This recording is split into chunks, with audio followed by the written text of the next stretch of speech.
전세보증보험 가입해도 그냥 못 받아요.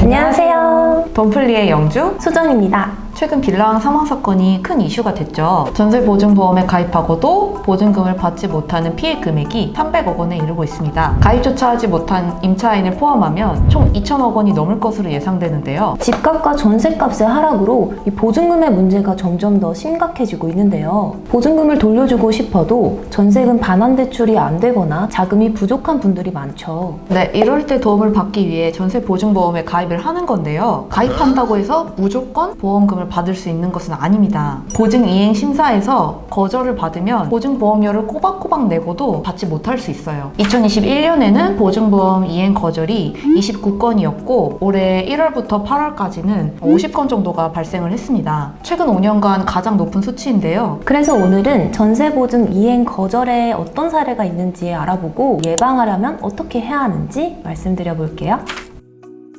첫째, 대항력과 우선 변제권을 취득하지 못한 경우. 대항력은 집주인이 바뀌어도 그 집에서 살 수 있고 보증금을 받을 수 있는 권리를 이야기해요. 이 대항력을 갖추려면 3가지 요건을 갖추어야 하는데요. 확정일자와 전입신고, 그리고 점유라고 해서 그 집에 들어가서 거주를 해야 합니다. 맞아요. 만약에 대출을 받는다면 꼭 당일에 전입신고를 해야 하는데요. 전입신고한 다음 확정일자도 같이 받아야 우선 변제권이 생깁니다. 한 가지 더 얘기하자면 집이 경매에 넘어갔을 때 전입신고와 확정일자 순서가 근저당보다 먼저여야 대항력을 갖출 수 있습니다. 자, 그러면 이행 거절 사례를 한번 살펴볼게요. 2019년 9월 중소기업 청년대출을 100% 이용해 전세금 9천만 원을 전액 대출했습니다. 집주인 A와 전세 계약을 맺을 때 새로운 집주인 B가 임차인 전세대출을 승계한다는 내용으로 전세 계약서를 작성했는데요. A와 작성한 계약서의 모든 내용이 B에게 포괄적으로 승계된다는 공인중개사의 의견에 B와는 전세 계약서를 작성하지 않았습니다.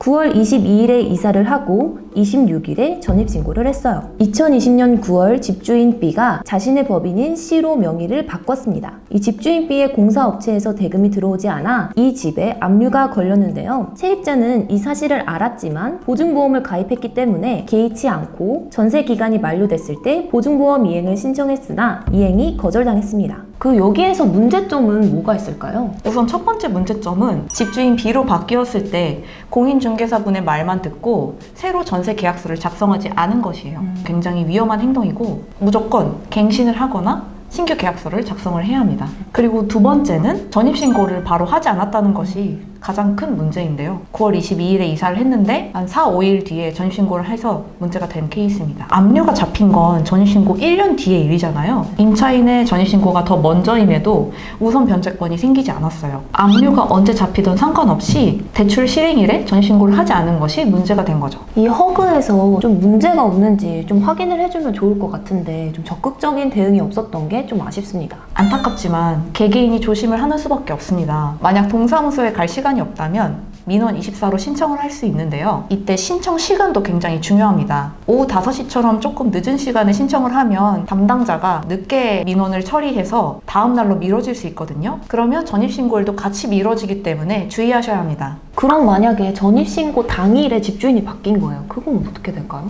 결론부터 말씀드리자면 문제가 될 수 있어요. 전입신고를 하면 바로 효력이 발생하는 게 아니라 그 다음날에 효력이 발생을 하잖아요. 집주인이 바뀌면서 등기를 하면 이 효력은 바로 발생을 합니다. 똑같이 당일 신청해도 임차인의 권리가 뒤로 밀리게 되는 거죠. 실제로 동시 진행 전세 사기 문제가 많은데요. 다음 사례도 같이 살펴보실까요? 2020년 1월 1일에 임차인과 임대인 A가 계약잔금을 2월 1일에 지급하기로 했는데 임대차 계약을 체결한 당일인 2월 1일에 신용불량자 B와 매매 계약을 체결하고 등기를 접수했습니다. 계약 만료 때 집주인이 바뀐 사실을 알게 되고 전세보증보험 이행을 신청했으나 거절당했습니다. 여기서 거절 사유는 A와 B 사이에 매매 계약서가 없다는 사실이었어요. 가장 큰 문제는 소유권이 B에게 넘어갔는데 임차인은 집주인인 B와 계약을 한 것이 아니라 A와 계약을 한 것이 된 거거든요. 그래서 보증보험 자체가 성립하지 않는 거예요. 임차인 입장에서는 잔금날에는 등기부 등본에 아무런 이상이 없어서 안심을 했었는데 나도 모르게 집주인이 바뀐 거잖아요. 이걸 악용하는 악덕 임대인도 있기 때문에 전입신고한 다음 날에도 주기적으로 등기부 등본을 떼서 근저당 설정이 변경된 건 없는지, 내가 계약했을 때 집주인이 바뀌진 않았는지 확인하는 것이 필요할 것 같습니다.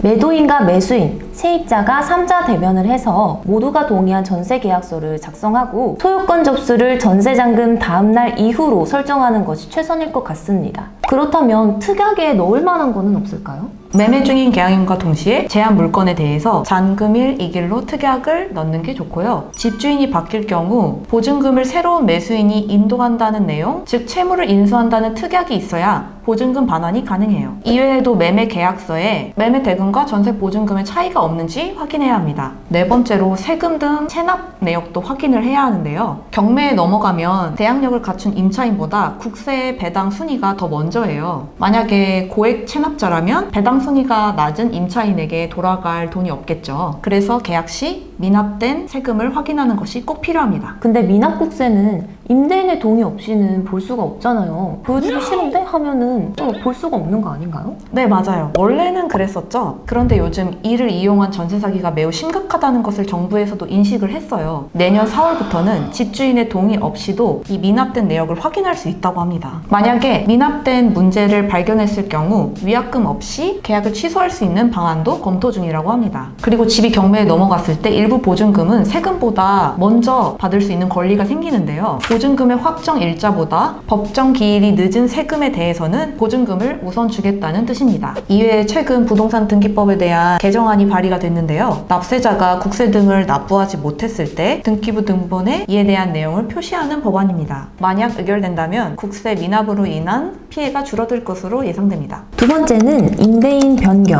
전세금 갱신 및 증액, 경매 공매 발생 등 변경사항을 알리지 않은 케이스입니다. A와 전세 계약을 했는데 집주인이 B로 바뀌는 경험 간혹 있으실 텐데요. 다음 사례를 같이 살펴보겠습니다. 2017년 1억 9천에 전세 대출을 받아서 허그 보증보험에 가입했습니다. 2년 후 재계약할 때 집주인이 500만 원 증액을 요구해 500만 원을 올려주고 은행과 보증보험은 묵시적 계약으로 진행했습니다. 집주인 쪽에 문제가 생겨 보증 청구를 했는데 이행이 거절당했습니다. 이 이행이 거절된 이유는 500만 원 증액된 사실에 대해서 보증보험에 알리지 않았기 때문인데요. 보증보험 약관에 따르면 증액뿐 아니라 계약 후 임대인이 바뀌면 이 사실에 대해서도 보증사에 알려야 합니다. 그러면 2년 살고 다시 재계약할 때 그때도 알려야 되나요? 네, 맞습니다. 보증기간 만료 한 달 전부터 신청이 가능해요. 전세 보증금 변경이 없더라도 증액 혹은 감액되는 경우에도 재가입을 해야 합니다. 그러면 이 묵시적 갱신일 때는 어떨까요? 묵시적 갱신일 때도 신고를 해야 합니다. 이 묵시적 갱신을 그냥 넘어갔을 경우 나중에 문제가 될 수 있어요. 새롭게 갱신해서 보증보험을 가입해야 하고요. 만약 갱신하고 계약을 다시 체결했을 경우 보증사에 알려야 합니다. 네, 오늘 이렇게 알아보니까 전세보증보험을 가입한다고 모두 다 보증금을 받을 수 있는 건 아니었네요. 공인중개사도 집주인도 믿을 수 없는 세상이죠. 매일같이 등기부 등본을 떼볼 수밖에 없는 건데 이것은 정부의 문제가 아닐까요? 정부가 작성을 해야 합니다.